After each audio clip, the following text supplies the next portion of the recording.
أعوذ بالله من الشيطان الرجيم يا أيها الناس إنا خلقناكم من ذكر وأنثى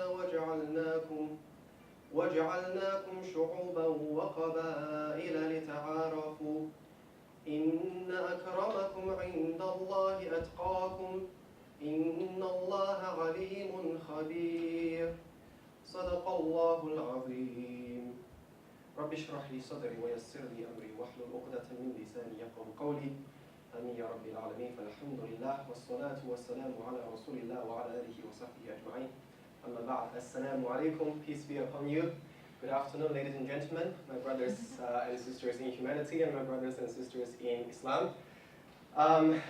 It's a privilege to be here, and I thank you very much for being present here, although in a time we're living in, under the influence of the stereotypes that we've been fed, you might be risking your lives for being so close to a Muslim, and the strategically placed Muslims that he brought in an event called Dynamite.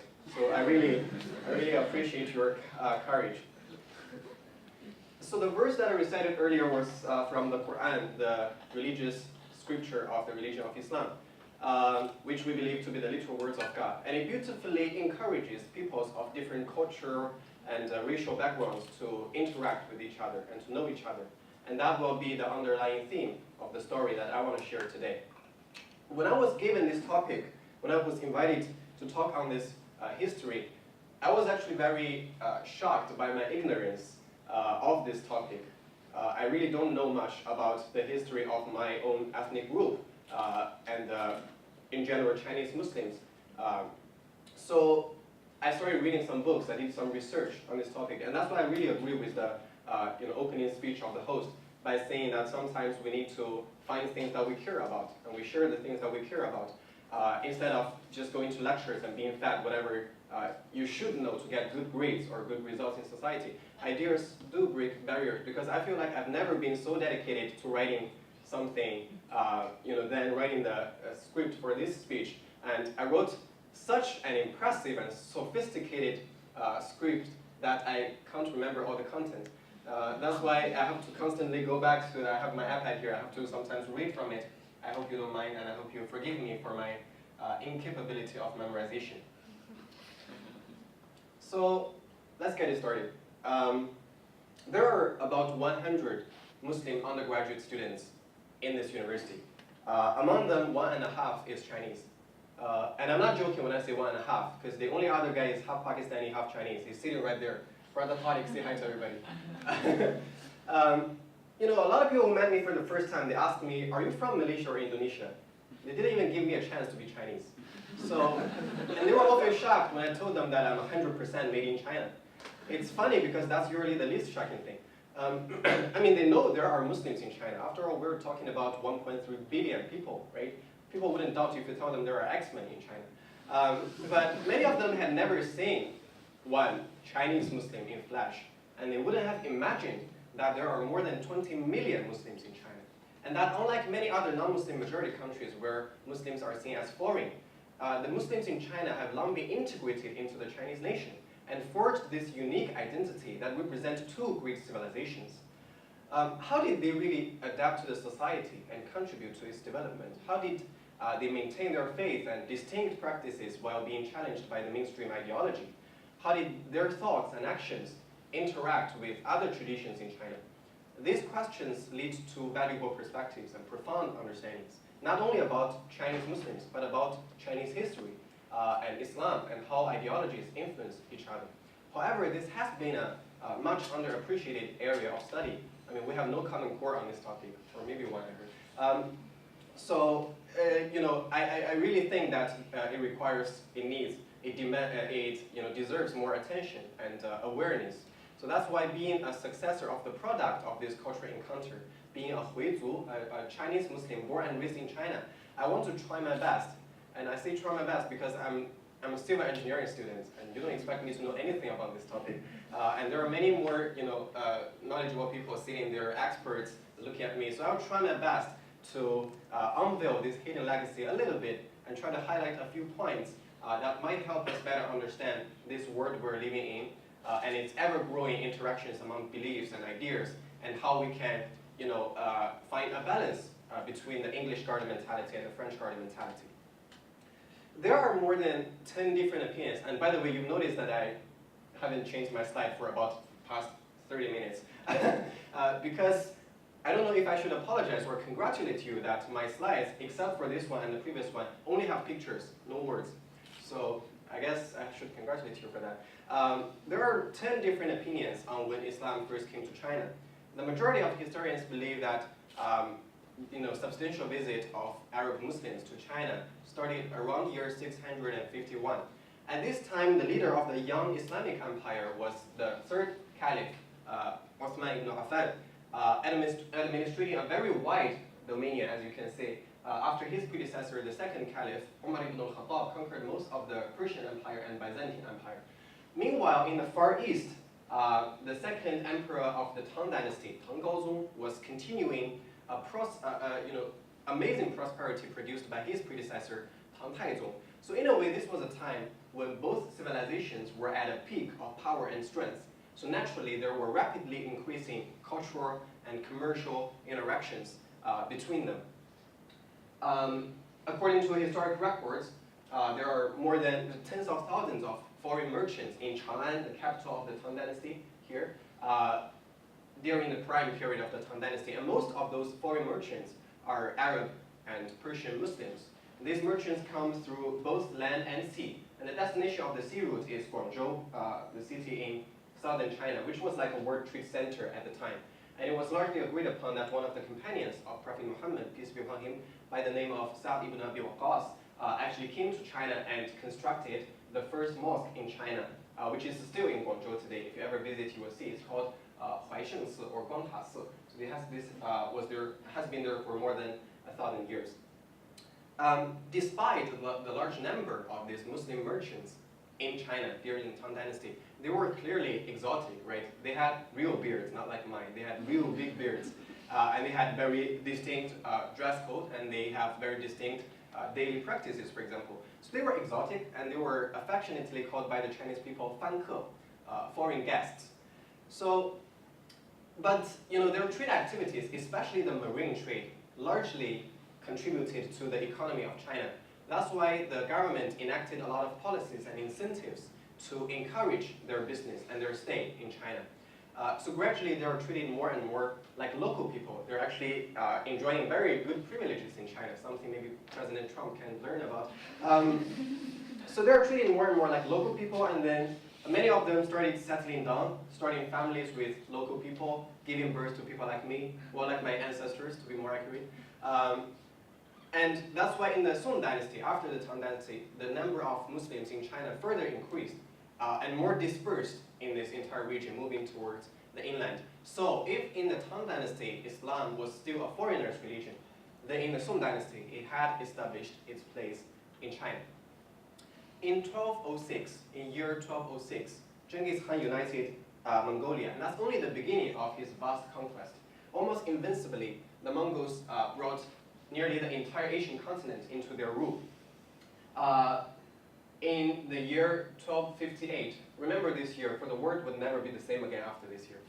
Well, the world would never be the same again after any year, but the change after this year was particularly critical. In this year, Baghdad, the capital of the Abbasid Caliphate, was besieged by the Mongols, defeated, and sacked. The caliph of the Abbasid Caliphate, Al-Mustaqsim, was executed. Residents of the city were massacred. Mosques destroyed, libraries burned down. This once premier city of the world, a center of learning and knowledge, was entirely turned into ruins. So this year actually marked the end of the so-called Islamic Golden Age. And after that, the Islamic civilization in the entire world started having a very general trend of declination. So in year 1276, I'm impressed by how I can remember these numbers. In year 1266, the whole of China was brought into the rule of Mongols as well, taking it into a new era, the Yuan dynasty. So although many Muslim territories were wiped out by the Mongols during their expansion, they were also overwhelmed by the advancement of technologies and studies in medicine, biology, mathematics, astronomy, and so on, these other subjects that were mastered by the Muslims. So for that reason, they brought a large number of Muslim scholars, technicians, artisans back to China from Central Asia and also the Middle East. Apart from that, it was not uncommon for Mongol soldiers to convert to Islam after witnessing the perseverance and faith displayed by Muslims in times of tribulations and atrocity. So that's why during the Yuan dynasty, not only was the number of Muslims in China booming, but their social status was also elevated, significantly elevated. This picture, I didn't make this up. I took this from a history book, actually. So the Yuan dynasty, the Yuan government implemented a social class system. So people were classified as 4 classes. The top class is the Mongol people because they are the authority, naturally. And then right after that is called Semuren, which literally means miscellaneous. And the majority of Semuren were Huihui, a quite established term by that time, referring mainly to Muslims in China, sometimes also Middle Eastern Muslims. So after that, the 3rd class is the indigenous Sino people. It's surprising. And the 4th class were some of the minorities. So you can imagine that during the Yuan dynasty, because of their elevated social status, they started taking important positions in the central government and locally as well. There were a total of 22 local governors during the Yuan dynasty that were Muslims. And the government even established a department called Department of Qadi. Qadi is an Arabic term which means judge. So this department enables Muslims to deal with their own legal affairs using Sharia, the legal system prescribed by Islam. It was like super democratic for a time. And then these Muslims contributed actively to science, politics, economy, culture, and many other aspects of the society. So really, this was a time when the influence of Chinese Muslims reached a historic high. And relating to what we mentioned earlier, interestingly, history actually tells us that the end of the Islamic Golden Age, in a global sense, marked the beginning of the Islamic Golden Age in China. When it came to the Ming Dynasty, however, the situation changed dramatically. Being a regime established by Han Chinese, the emperors of the Ming Dynasty were not as tolerant of foreign ideas and philosophies as those of the Yuan Dynasty. They put Confucianism to a dominant position. I believe you've heard something about Confucianism in the morning. They put Confucianism to a dominant position, and they largely suppressed other schools of thought. They wanted unorthodox groups to conform to the mainstream so that they can strengthen their control and prevent threats to their reign. So the beliefs and practices of Chinese Muslims at this time were severely challenged by the growing social pressure. And many of them started, willingly or unwillingly, losing connection to their religious identity. So under such circumstances, actually there was an expert in Islamic civilization whose book I read. His name is Ma Zhenming. He wrote a book about the history of Muslims in China. He made a very interesting comment. He said, if the Yuan dynasty was the time when Muslims assimilated Mongols, then the Ming dynasty was the time when the Han people assimilated Muslims. So under such circumstances, some educated Muslim activists were alarmed by the situation that many people are losing their connection with their Islamic tradition and are losing the content, the knowledge of the content of their identity. So they started looking for solutions. They began looking for solutions. The first solution, a much needed one, was the formation of a systematic religious education. Before this, there was no religious education actually in China. Most of the scholars in China they studied Islam overseas in other countries. So mosques started holding classes during the Ming Dynasty, teaching the fundamentals of the religion. And it manifestly increased the overall level of understanding of the religion among the Chinese Muslims. And until this day, this is still a widely utilized source of Islamic education and Islamic knowledge called 经堂教育. However, these classes are usually conducted accompanied by Arabic and Persian literature explained in highly specialized religious terms. So they're not easily graspable by the general public among Muslims, let alone non-Muslims. So in order to convey and introduce the religion to the mainstream population, the Han people, and also to cultivate communication and dialogue, the Muslim scholars initiated another movement later called Han Kitab. Kitab is another Arabic word which means book. So Han Kitab, you can imagine it means it's actually a movement of translating Arabic literatures and Islamic concepts and ideas and teachings into Chinese language with reference to Chinese cultural elements, explained in Chinese traditional thinking approaches, so that the Han people could comprehend and relate to. So numerous fascinating writings emerged from the beginning of the Ming Dynasty all the way to the end of Qing Dynasty. These writings built a bridge between the Islamic tradition and the Chinese cultural tradition upon the common ground that these scholars managed to find and elaborate on.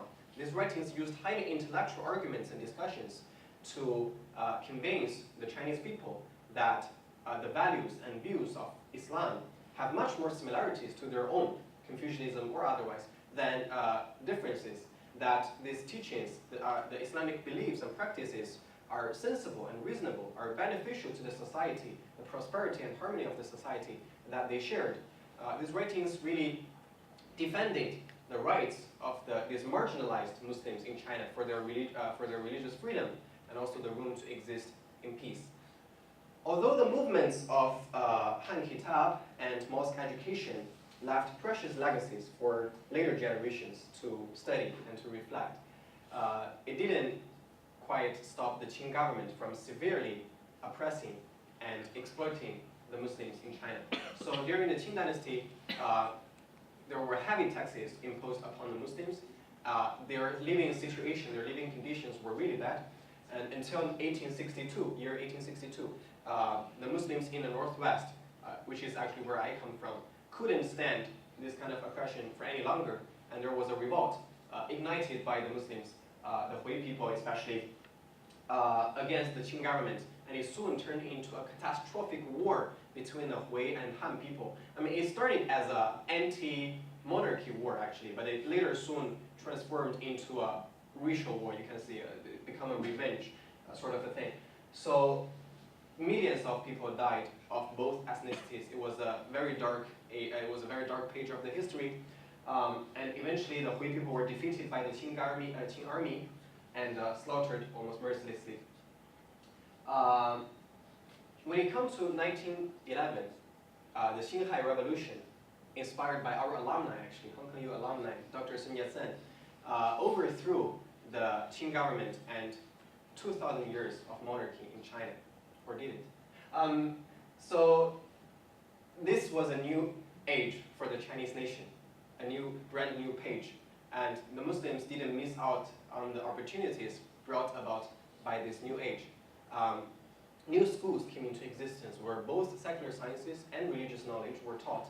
The reformed education system produced a large number of learned youth with vision and ambition, and some of them went abroad to Egypt or Turkey, among other countries, to pursue higher studies, higher education in Islamic studies. And in China, after they come back and they brought the innovative ideas that they learned overseas, they started establishing a lot of Islamic organizations. Islamic publications also thrived. And during the anti-Japanese war, the Chinese Muslims, especially the Hui people, actively participated. And this was actually a picture of the history textbook in my high school. They were called the Hui Ming Zhidui. So this was actually a very good illustration of the sense of belonging that these Muslims have, right? Okay. To the Chinese nation.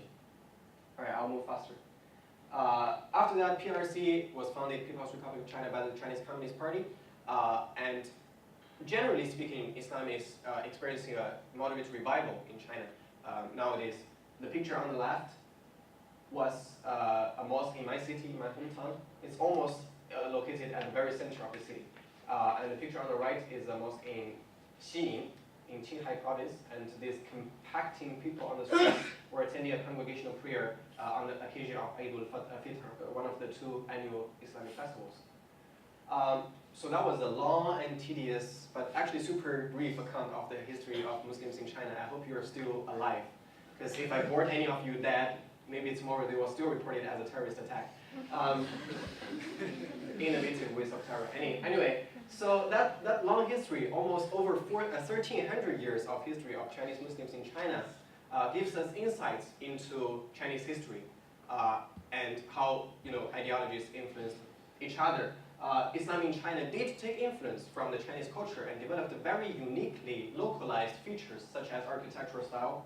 I mean, these things look very Chinese. You wouldn't find any of these mosques in other places in the world. But they are mosques for Muslims to pray in. And then also distinct martial art, right? Muslim martial art, calligraphy, and the list goes on. On the other hand, the Islamic culture and the religion also enriched the Chinese culture and added elements to its cuisine, medicine, navigational, astronomic advancement, and so on. The picture on the left was the famous Admiral Zheng He during the Ming Dynasty, who led 7 legendary voyages and explored a large part of the world. The right the picture on the right is are reconstructed models of the ships of 2 very famous voyagers. The bigger one is the main ship in the fleet of Admiral Zheng He, and the smaller one was that of Christopher Columbus, who allegedly discovered America 80 years later. All right. Okay, so to conclude, relating to the English garden mentality and the French garden mentality, why did Muslims in China so successfully, well, for the most part, very successfully integrated into the Chinese nation? If you go to China today and you ask any Chinese person, do you think a Huizu, somebody like me, is Chinese? They wouldn't hesitate to say, oh, of course they're Chinese. And they've been here for over 1,000 years. And during some periods of the history, they had higher status than the Han people, indigenous Sino people. So they quite successfully integrated into the Chinese nation. And I believe their key, or their trick, is the balance between the English garden mentality and the French garden mentality. How I interpret these 2 mentalities in this topic that I'm talking about is that they weren't too adaptive. Right? They didn't try so hard to adapt to the Chinese society to a point that they lose their belief system and their religious identity. But also they weren't too stubborn and determined. They did defend and preserve their faith tradition, but they weren't too stubborn to a point that they were considered a political threat to the authority. So they did try to find and maintain such a dynamic harmony, a balance between adaptation and determination. And that's the key to their, not only staying in this land, but vigorously interacted with the society and also actively contributed to the society and sought declaration and clarification of their faith whenever necessary. So that's something that more than Muslims can learn about, and that also people who have criticisms or questions about Islam can refer to, because you see the image of Muslims, of people about the Muslims during the Yuan dynasty can be very different from that during the Qing dynasty. But they did believe in the same religion, right? So we can conclude that the actions of Muslims will shape people's perceptions of Islam. And very unfortunately, in our time, sometimes it's the selectively propagated, unrepresentative action of a small minority faction of self-claimed Muslims that shaped people's perception of Islam.